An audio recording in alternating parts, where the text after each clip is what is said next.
नमस्कार। कबीर, ये नाम सुनते ही हमारे जहन में एक महान कवि और संत की छवि उभरती है। लेकिन क्या हो अगर मैं कहूं कि एक नज़रिया ऐसा भी है जो उन्हें पूर्ण परमेश्वर मानता है। आज हम इसी दावे की गहराई में उतरेंगे और देखेंगे कि इसके पीछे की कहानी क्या है। तो देखिए, एक तरफ है हमारी आम धारणा कि कबीर 15वीं सदी के एक कवि, समाज सुधारक और काशी के जुलाहे थे। और दूसरी तरफ है ये दावा कि वो कोई और नहीं बल्कि सभी ब्रह्मांडों के रचयिता थे जो इंसान के रूप में पृथ्वी पर आए। तो चलिए देखते हैं कि ये दावा आखिर किन तर्कों पर खड़ा है। इस पूरे नजरिए को समझने के लिए हम इसे कुछ हिस्सों में देखेंगे।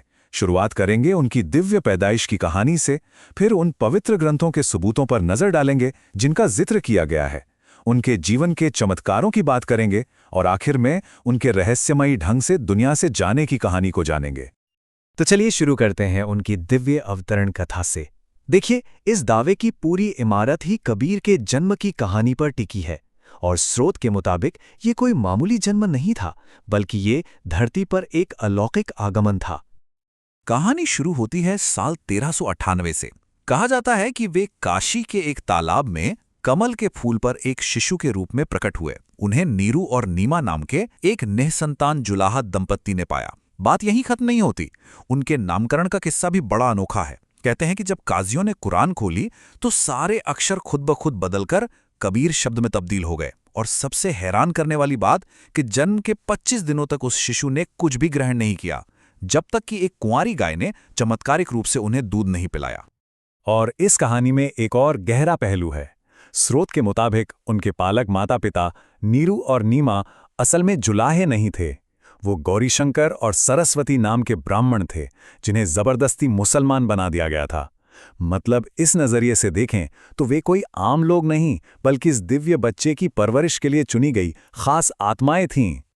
तो ठीक है, जन्म की एक असाधारण कहानी तो है, पर क्या इसका कोई शास्त्रीय आधार भी है? यहीं पर स्रोत अपना सबसे बड़ा दावा पेश करता है। उसका कहना है कि कबीर की दिव्यता के सबूत वेद, कुरान, बाइबल और गुरु ग्रंथ साहिब जैसे सभी प्रमुख धर्म ग्रंथों में मौजूद हैं। मिसाल के तौर पर ऋग्वेद के इस मंत्र का हवाला दिया जाता है। इसमें कहा गया है कि परम शक्ति एक शिशु के रूप में प्रकट होती है और कबीर वाणी के जरिए अपना सच्चा ज्ञान देती है। स्रोत इसे सीधे सीधे कबीर के जीवन और उनकी शिक्षाओं से जोड़ता है। अब जरा कुरान की इस आयत को देखिए। यहाँ स्रोत एक बहुत ही दिलचस्प भाषाई तर्क देता है। आमतौर पर यहाँ कबीर का मतलब महान समझा जाता है, लेकिन ये दावा है कि कबीर यहाँ कोई विशेषण नहीं बल्कि अल्लाह का ही एक नाम है। और यही पैटर्न हमें बाइबल में भी देखने को मिलता है। अय्यूब की किताब का ये पद सबूत के तौर पर पेश किया जाता है, जहां साफ साफ कहा गया है परमेश्वर कबीर शक्तिशाली है। एक बार फिर वही तर्क है कि ये सीधा सीधा ईश्वर के नाम की तरफ इशारा कर रहा है। और आखिर में गुरु ग्रंथ साहिब से ये पंक्ति ली गई है, धाणक रूप रहा करतार। इसका मतलब है सृष्टिकर्ता एक जुलाहे के रूप में रहा। इसे सीधे तौर पर कबीर के पेशे और उनके काशी में रहने से जोड़ा जाता है, जो इस दावे को और पुख्ता करता है। ठीक है, तो ग्रंथों की बातें हो गई, पर उनके असल जीवन में क्या हुआ?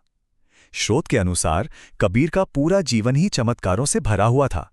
ये चमत्कार सिर्फ कहानियां नहीं थे, बल्कि उनकी असली पहचान साबित करने के लिए दिव्य शक्ति का प्रदर्शन थे। ये किस्सा तो सबसे अनोखा है। सोचिए, एक 5 साल का बच्चा कबीर जानबूझकर 104 साल के संत स्वामी रामानंद के रास्ते में लेट जाते हैं। स्वामी जी का पैर उन पे पड़ता है और उनके मुंह से निकलता है राम राम। कबीर इसी को अपना दीक्षा मंत्र बना लेते हैं। लेकिन कहानी यहां पलट जाती है। बाद में कबीर स्वामी रामानंद को अपना दिव्य रूप दिखाते हैं और फिर स्वामी रामानंद उन्हें अपना असली गुरु मान लेते हैं। मतलब शिष्य ही गुरु का गुरु बन गया। उनकी शक्ति का अंदाजा आप इस संख्या से लगाइए। जब दिल्ली के बादशाह ने उन्हें चुनौती दी तो कहते हैं कबीर ने 18 लाख लोगों के लिए एक भोज का आयोजन किया था। और सिर्फ खाना नहीं, हर एक मेहमान को एक सोने का सिक्का और एक कंबल भी दिया गया। और शायद सबसे बड़ा चमत्कार ये था, कहते हैं कि उन्होंने सम्राट सिकंदर लोदी के सामने ही एक मरे हुए लड़के और लड़की को जिंदा कर दिया था। ये सबके सामने जीवन और मृत्यु पर उनके अधिकार का एक खुला प्रदर्शन था। और अब हम पहुंचते हैं कहानी के आखिरी पड़ाव पर, अविनाशी प्रस्थान। हर कहानी का एक अंत होता है, लेकिन इस स्रोत के मुताबिक कबीर का अंत कोई अंत था ही नहीं, बल्कि वो उनका आखिरी और सबसे बड़ा चमत्कार था। ये सब हमें एक बहुत ही बुनियादी सवाल पर लाकर खड़ा कर देता है। अगर कबीर सच में परमेश्वर थे, तो फिर एक परमेश्वर की मृत्यु कैसे हो सकती है? तो स्रोत का जवाब बहुत सीधा है। वो कहते हैं उनकी मौत हुई ही नहीं, वो तो शाश्वत हैं। कहानी ये है कि वो मरे नहीं, बल्कि अपने उसी शरीर के साथ अपने असली धाम लौट गए। कहानी मगहर में खत्म होती है, जहां उनके हिंदू और मुस्लिम शिष्य उनके अंतिम संस्कार को लेकर आपस में झगड़ रहे थे। कबीर ने 2 चादरों के बीच लेटकर अपनी आंखें बंद कर लीं। जब चादर हटाई गई तो उनके शरीर की जगह सिर्फ खुशबूदार फूलों का एक ढेर था। इसने ना सिर्फ झगड़ा खत्म किया, बल्कि इस बात को भी साबित कर दिया कि कबीर अपने शरीर के साथ ही अपने दिव्य लोक को वापस चले गए थे। तो हमने देखा कि कैसे पवित्र ग्रंथों की व्याख्याओं और चमत्कारों की कहानियों के आधार पर एक स्रोत कबीर को एक कवि से परमेश्वर के रूप में एक नई पहचान देता है। यह हमें एक गहरे सवाल के साथ छोड़ जाता है।